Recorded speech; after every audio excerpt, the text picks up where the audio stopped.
Good afternoon, class.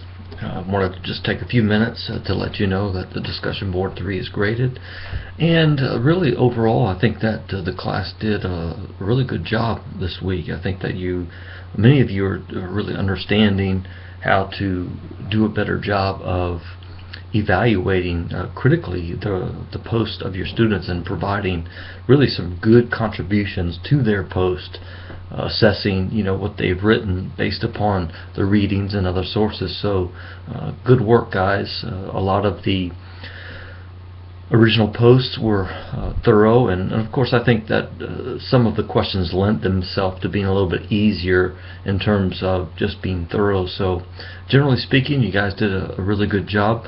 A couple of things that I do want you to note: proofread your material. There's still a lot of spelling and grammatical errors that could be eliminated simply by proofreading your work. Also, I think it's important that you always cite your sources, and you cite them in the sentence that you use them, unless you're using one particular idea in a couple of sentences. But if you write a sentence and you make a quote, you should do a footnote at the end of that particular sentence.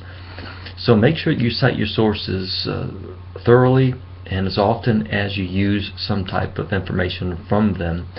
Also, just simple things like making sure that you have your 5 citations per your original threads, and also that you have 2 citations per reply. Those are just some very simple things that can help you get the best possible grade you can. Also, please make sure you look at the writing manual, the style manual on Liberty Online, so that you can make sure you get the proper forms for your footnotes. There is still a little bit of confusion about the proper form for citing even the textbook, and that should be, by this time, pretty basic. You should have that down pat. So look at the examples that are given. Make sure you italicize your titles. Make sure you're just using the proper forms for the footnotes. And look at like I said, look at the examples that they have there. They're pretty straightforward. Well, this week is going to be challenging. I mean, you've got your discussion board as well as a quiz. So obviously, study hard for the quiz. Make sure you're very familiar with the content that will be covered over the quiz, so that you can not only answer the questions correctly, but then if you don't know the answer, be able to find it in the textbook as quickly as possible. Also, this week's discussion board perhaps might be a little bit more challenging than last week's. I'm not sure, but some of the questions could be a little bit difficult. But the first one has to do with Paul's background regarding his chronology and his life and those types of things. So make sure you offer the relevant topics or the relevant pieces of information that allow us to date Paul's chronology as specific as possible.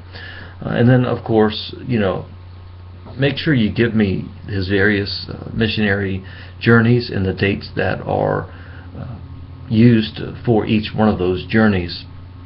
And of course, answer the rest of the questions. But pay close attention to what the textbook has to say in terms of Paul's missionary strategy. I think that's important that you get that.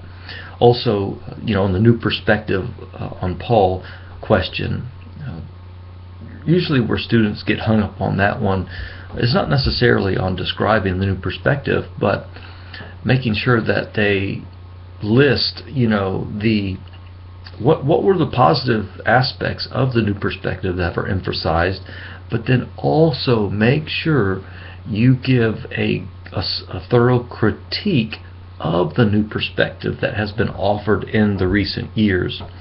So make sure you offer that one. You just answer that one as thoroughly as possible as well. Now, and just make sure with the one on occasion and purpose of Galatians, give me the occasion and the purpose. Those are 2 different things. So make sure you have a separate discussion for both of them, and make sure you're listing the opponents in Galatia. But also, one of the things that sometimes students they miss out on, they don't do a good job of writing on this particular post, has to do with how does Paul go about responding to his opponents and their attacks on not only his apostleship, but also on his particular doctrine. So make sure you write out how does he go about, counter arguing against the attacks or even against their false doctrine. Make sure you name what that false doctrine is as well.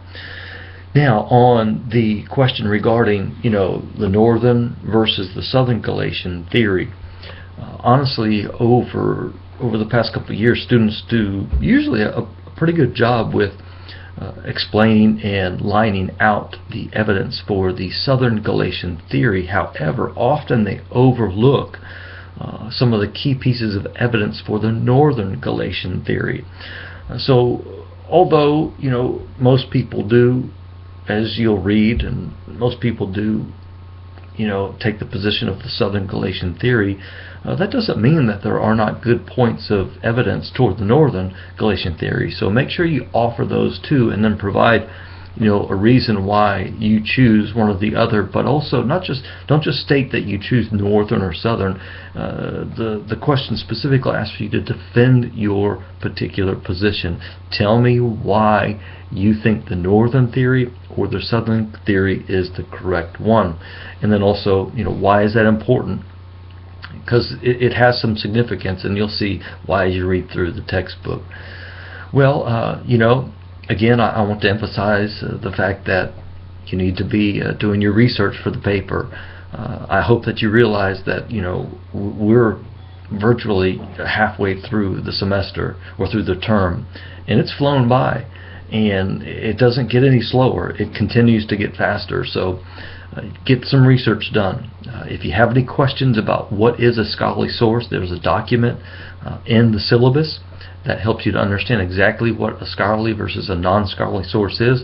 But if you have a question, if you have another question about should I use this one or this one, just shoot me an email. I'm more than happy to help you to determine what is the best source for you to use. So make sure you take a look at that. Begin taking your notes. Write out, start writing a little bit. You don't have to get it all done now, but start working on it, because you don't want it to sneak up on you, and once you can turn it in late, but you start losing 10% after the first due date, and then another 10% after the second due date. So make sure you read that late assignment policy for assignments other than the discussion boards. Alright guys, listen, I want to make sure you realize I'm here to help. I want to help you guys, so if you have any questions, shoot me an email. More than happy to reply or respond to your questions. You guys, I can see some great improvement, and that's really encouraging. So just keep on working hard. Discipline yourself to carve out time to do the assignments, and you guys are going to do great. So you guys have a great week, and look forward to seeing your stuff next week. Alright? Have a good day.